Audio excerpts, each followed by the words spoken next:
बनाने के लिए लेते हैं। आपने EMIs पे फ़ोन ले लिया या ब्रांडेड जूते, ब्रांडेड कपड़े, आपने बाइक या कार ले ली जो आपकी शायद आज की फाइनेंशियल सिचुएशन से कहीं ऊपर थी और उसको लेने के लिए आपने लोन ले लिया। तो पहला लोन होता है जो आप इच्छाओं के लिए लेते हैं।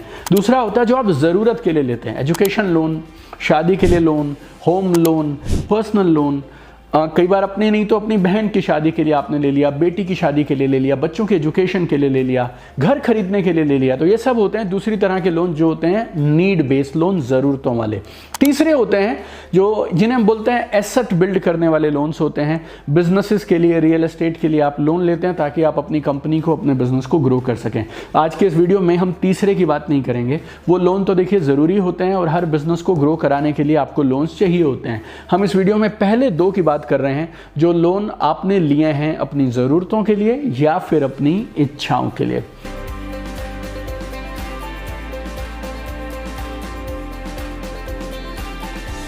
तो इस वीडियो में मैं 10 तरीके आपको बताने वाला हूं जिससे आप अपने लोन को जल्दी चुका सकते हैं। 10 के 10 यूनिक हैं, 10 के 10 को समझ लीजिएगा। और दो मेरे पास खास बोनस टिप हैं जो इन 10 से भी ऊपर हैं। इस वीडियो के लास्ट में मैं शेयर करूंगा आपसे उन सब दोस्तों से जो लास्ट तक मेरे साथ इस वीडियो में बने रहेंगे। तो जल्दी से समझते हैं। बहुत रिसर्च बेस्ड वीडियो है और आपकी कमाल की मदद करने वाला है। आइए एक एक करके 10 के 10 पॉइंट्स को समझते हैं और अपने इस लोन्स के बोझ को जल्दी से खत्म करते हैं। देखिए, पहली चीज है प्रायोरिटाइज लोन्स। इस बात को गहराई से समझिएगा, प्रायोरिटाइज लोन्स। अगर आपके पास मल्टीपल लोन्स हैं तो फिर आपको ये प्राथमिकता बनानी होगी कि किस लोन को पहले खत्म किया जाए। और ये मेनली आप डिसाइड करते हैं उनके अमाउंट के हिसाब से और उससे भी बड़ी बात उसके रेट ऑफ इंटरेस्ट के हिसाब से। देखिए, सबसे खतरनाक लोन होता है जो आप प्राइवेट लेंडर से लेते हैं। मंथली 5%, 7%, 8%, 10% पे लोन ले लेते हैं लोग। और ये जनरली वो लोग होते हैं जिनके पास क्रेडिट कार्ड्स नहीं हैं, बैंकिंग उनकी उतनी अच्छी है नहीं, तो ऑफिशियली वो लोन ले नहीं सकते, तो वो कैश लोन्स ले लेते हैं ये 5-10% मंथली पे। ये बहुत खतरनाक लोन होते हैं। अगर आपने ये लोन ले लिए तो फिर आपका इससे बाहर आ पाना बहुत मुश्किल होता है। तो अगर आपके पास गलती से ये कैश लोन है जो आपने किसी इंसान से या मनी लेंडर से लिया है तो सबसे पहले आपको उसको ख़त्म कर देना चाहिए।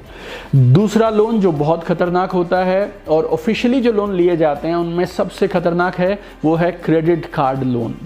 क्रेडिट कार्ड लोन पे रेट ऑफ इंटरेस्ट रहता है करीब 30 से 40% और उसके अलावा भी इधर उधर के कुछ चार्जेस लग जाते हैं। आपको ये लोन बिल्कुल नहीं लेना चाहिए और अगर आपने ये लोन ले लिया है तो किसी भी तरह से आपको सबसे पहले इसको पे करना चाहिए। तो उसके बाद आते हैं होम लोन जो आपके लंबे ड्यूरेशन के लोन होते हैं। जनरली अगर आपके पास होम लोन के साथ ये कैश लोन या फिर पर्सनल लोन या फिर क्रेडिट कार्ड लोन है तो होम लोन को आप साथ साथ चलते रहने दीजिए, लेकिन इन तीनों को आप जल्दी से जल्दी खत्म करें। तो प्रायोरिटाइज करिए, ज़्यादा रेट ऑफ इंटरेस्ट जहां आप पे कर रहे हैं ना उन लोन्स को आप जल्दी खत्म कर दीजिए। दूसरी चीज़ है प्रिपेयर योर मंथली बजट। आप अपना मंथली बजट ज़रूर बनाइए। अगर आपकी आज स्थिति ऐसी है कि आपको अपनी ज़रूरतों के लिए या इच्छाओं के लिए लोन लेना पड़ा तो फिर आपको फाइनेंशियल डिसिप्लिन की, आर्थिक अनुशासन की बेहद ज़रूरत है। तो आपके हर महीने का बजट आपको बड़ा क्लियरली बनाना चाहिए। महीने की शुरुआत में आपको डिसाइड कर लेना चाहिए कितना पैसा किस किस चीज़ में लगाया जाएगा और जहां आपको लगे कि यहाँ पे खर्चा काटा जा सकता है, फिजूल खर्ची बंद की जा सकती है।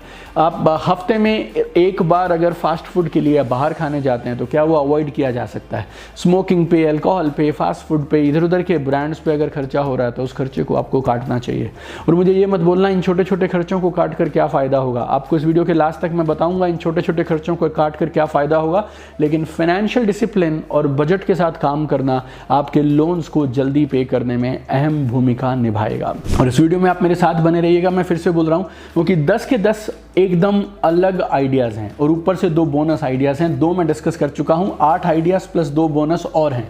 तो गौर से सुनते रहिएगा। मालूम नहीं कौन सा वो आइडिया हो सकता है 7वां हो सकता है 9वां हो जो आपकी मदद कर दे। तो तीसरा पॉइंट है ऐसी आइटम्स जो आपको ज़रूरत नहीं है उन्हें आप बेच दीजिए। हम लोग दिवाली पे सफाई करते हैं और जो हमारे पास बेकार की चीज़ें होती हैं हम उन्हें बाहर फेंकते हैं। बहुत बार उत्साह में, एक्साइटमेंट में या उसी वक्त ज़रूरत थी किसी चीज़ की तो हमने कुछ चीज़ों को ले लिया, लेकिन पिछले कुछ महीनों में हमने उनको को इस्तेमाल नहीं किया, लेकिन हमने उन्हें फेंका नहीं ये सोच के कि शायद अभी कभी काम आएगी, शायद एक दिन काम आएगी।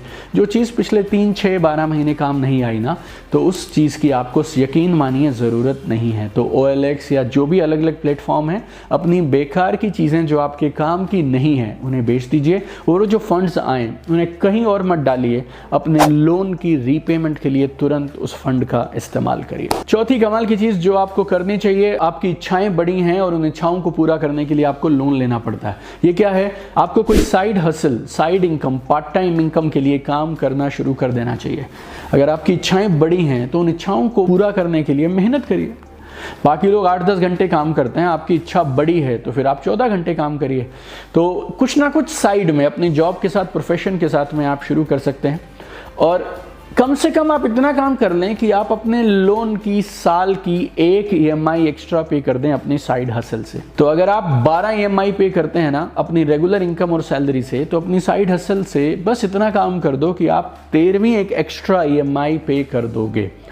आप ये मत पूछना मुझसे एक एक्स्ट्रा EMI साल में पे करेंगे तो क्या होगा, इससे बहुत बड़ा फर्क पड़ता है, आपको 9वें 10वें पॉइंट पर जाकर बताऊंगा। और अगर आपको ये नहीं पता साइड हसल या पार्ट टाइम इनकम के लिए करना क्या है, तो हमारे चैनल पे 2-3 वीडियोस हैं जो आपको बहुत सारे आइडियाज़ दे देंगे। ऐसे वीडियोस भी हैं जिनमें 20-20 आइडियाज़ हमने बताए हैं, तो उन वीडियोज़ को आप देखें, जो आपको सूट करता है वो अपनी एक्स्ट्रा इनकम के लिए शुरू करें। 5वीं चीज़ जिसको गौर से समझिएगा, क्रेडिट कार्ड का इस्तेमाल आपको बहुत स्मार्टली करना है। अधिकांश लोग क्रेडिट कार्ड को ले लेते हैं बहुत उत्साह के साथ, क्योंकि एनुअल फ्री है, लाइफ टाइम फ्री है, ऐसा फ्री वैसा फ्री, हर बैंक वाला आपको तैयार है कार्ड देने के लिए। लेकिन इसको लेना बहुत आसान है, संभालना बहुत मुश्किल है, क्योंकि 90% लोग लोन्स के चक्कर में क्रेडिट कार्ड के साथ में उलझ जाते हैं। लेकिन कुछ ऐसे स्मार्ट लोगों को मैं जानता हूं जो अपनी लोन्स की पेमेंट के लिए भी क्रेडिट कार्ड को यूज़ कर लेते हैं, क्योंकि क्रेडिट कार्ड में जनरली 30 से 50 दिन का आपको इंटरेस्ट फ्री पीरियड मिलता है। तो आप उस इंटरेस्ट फ्री पीरियड का इस्तेमाल कर सकते हैं। कुछ छोटी छोटी पेमेंट्स आपने कर ली, उसके बाद उन्हें लोन रीपेमेंट के लिए यूज़ कर लिया, और जब इकट्ठी बारी आई आपकी पेमेंट करने की, तो वहाँ पे आपने इकट्ठे पे कर दिया। तो जो ये 30 से 50 दिन का समय आपको मिलता है इंटरेस्ट फ्री पीरियड, अगर आप स्मार्टली यूज़ करें इसको, तो इसको भी आप यूज़ कर सकते हैं अपने लोन्स की रीपेमेंट को करने के लिए। छठा आइडिया बहुत सरल है। अगर आपके पास ऐसी छोटी छोटी इन्वेस्टमेंट हों जहाँ रेट ऑफ रिटर्न बहुत कम है, फिर उन इन्वेस्टमेंट्स को आप लिक्विडेट कर दीजिए। आपने जो लोन ले रखा है उस पर आप 12% का रेट ऑफ इंटरेस्ट पे करते हैं। आपने जो FD करा रखी है उस पर आपको 6% का इंटरेस्ट मिलता है। आपका पैसा है, ले रहे हैं आप 6%, दे रहे हैं आप 12%, इसमें कौन सी समझदारी है? तो ऐसी छोटी छोटी इन्वेस्टमेंट जहाँ पे आपको इंटरेस्ट कम मिल रहा है, तो उसको आपको लिक्विडेट करके अपने लोन्स की रीपेमेंट के अंदर में प्रिंसिपल अमाउंट रीपे कर देना चाहिए। 7वां, एग्जिस्टिंग लोन को रीपे करने के लिए आप नया लोन भी ले सकते हैं। अब आप मुझसे कहेंगे सर पहले वाला लोन रीपे करने की बात हो रही थी, अब आप एक और लोन की बात क्यों कर रहे हैं? गौर से समझिएगा, मैं आज चाहता हूं कि जो भी लोन आपके पास आज हैं, आप इवैल्यूएट करिए कि उस पर आपको कितने % का रेट ऑफ इंटरेस्ट देना पड़ रहा है। अगर उससे कम रेट ऑफ इंटरेस्ट पे आपको कोई दूसरी तरह का लोन मिलता है, तो फिर इस नए लोन को लेकर आप पुराने लोन को रीपे कर सकते हैं। For example, credit card loan पे इंटरेस्ट पे कर रहे हैं 30 से 40% का, लेकिन अगर आप पर्सनल लोन लेते हैं तो आपको 12% पे मिल जाएगा। तो 12% के रेट ऑफ इंटरेस्ट का लोन हैंडल करना आसान है। वहाँ से उस पर्सनल लोन को लेकर आप क्रेडिट कार्ड का रीपेमेंट कर दीजिए, और अब आपका लोन जो 30-40% पे चल रहा था वो सीधा 12% पे आ गया। तो रेट ऑफ इंटरेस्ट को कम करना भी समझदारी वाला काम है। 7 पॉइंट्स बता चुका हूं। 8वां, 9वां, 10वां बहुत खास है, मेरे साथ लास्ट तक बने रहिएगा। प्लस मेरे पास 2 बोनस टिप हैं आपके लिए। 8वां है, साल में एक EMI आपको एक्स्ट्रा पे करनी चाहिए। इस बात को गौर से समझिएगा, इसकी छोटी सी कैलकुलेशन बताऊंगा, बहुत पावरफुल है ये। साल में आपको एक EMI एक्स्ट्रा पे करनी चाहिए। 12 की जगह आपको 13 पे करने चाहिए, और ये खासतौर पे आपको बहुत कमाल का फायदा देगा अगर आपने कोई होम लोन ले रखा है जो 20, 25, 30 साल का है। तो फॉर एग्जाम्पल, अगर आपने 40 लाख का लोन ले रखा है और वो लोन 25 साल के लिए है, हर साल आप एक EMI एक्स्ट्रा पे करते हैं। मान लीजिए 12 EMI आपने पे करनी थी, आपने 13वीं अपनी तरफ से एक्स्ट्रा पे कर दी, तो ये जो लोन था, जो आपका 25 साल का लोन था, ये 20 साल में खत्म हो जाएगा। एक EMI साल की एक्स्ट्रा पे करके आपके 25 साल के होम लोन को 20 साल में खत्म किया जा सकता है। 5 साल जल्दी फ्री हो जाएंगे आप। 9वां इसी से जुड़ता हुआ है, इसको आप गौर से समझिएगा। अब आप क्या करेंगे, इसको गौर से सुनिएगा। एक EMI एक्स्ट्रा पे करेंगे, साथ साथ आप हर साल अपनी ईएमआई का अमाउंट सेम मत रखिए, 5% बढ़वा दीजिए खाली, बस करनी है। अपने लिए टर्म इंश्योरेंस और पूरी फैमिली के लिए हेल्थ इंश्योरेंस, ये आपको ज़रूर ले लेना चाहिए। ये टर्म इंश्योरेंस बहुत ज़रूरी है, खुदा ना खास्ता अगर कभी आपको कुछ हुआ तो आपके परिवार की फाइनेंशियल सपोर्ट के लिए। और सबका, आपका और आपके परिवार का हेल्थ इंश्योरेंस बहुत ज़रूरी है कि मेडिकल ट्रीटमेंट इमरजेंसी के लिए आपकी सारी बची हुई सेविंग्स ख़त्म ना हो जाएँ और उनके लिए लोन ना लेना पड़े, राइट। तो ये थे 10 तरीके जिनको यूज़ कर आप अपनी लोन्स को जल्दी पे कर सकते हैं। और इन 10 में से कौन सा तरीका आपको आज यूनिक लगा या जिसको लगता है आपको कि आप यूज़ करना चाहेंगे, कमेंट में ज़रूर बताइएगा। और ये एक ऐसा वीडियो है जिसको आपको मैक्सिमम लोगों तक ज़रूर शेयर करना चाहिए। बहुत सारे लोग हैं जो लोन्स के चक्कर में उलझे हुए हैं, आपका ये एक शेयर उनकी ज़िंदगी में उम्मीद की एक किरण हो सकता है। तो don't forget to share this video with all your friends, family, Telegram groups में, व्हाट्सएप ग्रुप में, फेसबुक पे, यूट्यूब पे, इंस्टाग्राम पे, जहाँ जहाँ आप डाल सकें इस वीडियो को ज़रूर शेयर करिएगा। I have one dream, I want to see at the top.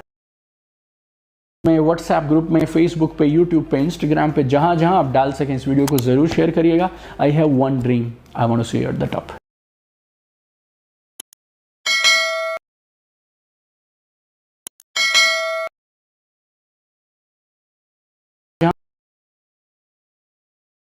I have one dream, I want to see at the top.